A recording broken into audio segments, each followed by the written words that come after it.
Hello guys, let's talk about the Teams option we have in Maestra. You can see it in the lower left corner here.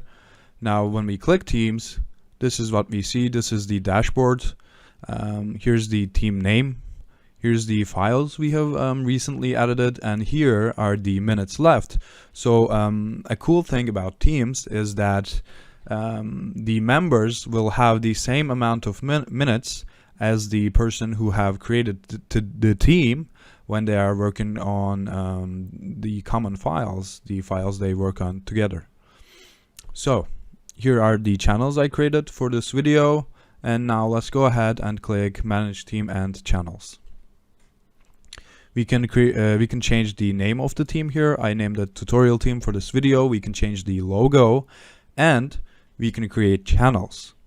So say that you are working on a few projects. We can create a channel for each project and assign different members. So here, if you click this button, you can create a new channel.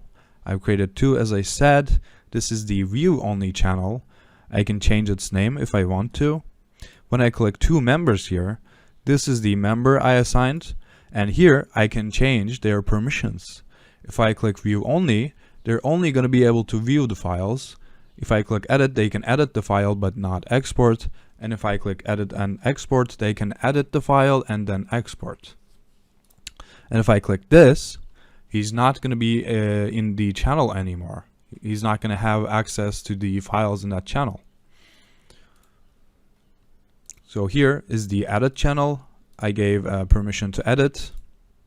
And if I click manage members, here I can do the same thing. I can change their permissions and what channel they are in. And if you look at the upper left corner here, we see channels. So this is the personal channel for your account. Here are the two channels I created. So let's see again.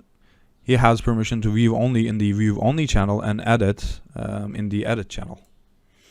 If he comes here, if he clicks subtitle, now he can only view this file. He cannot edit, and he can only edit when he's in the edit channel.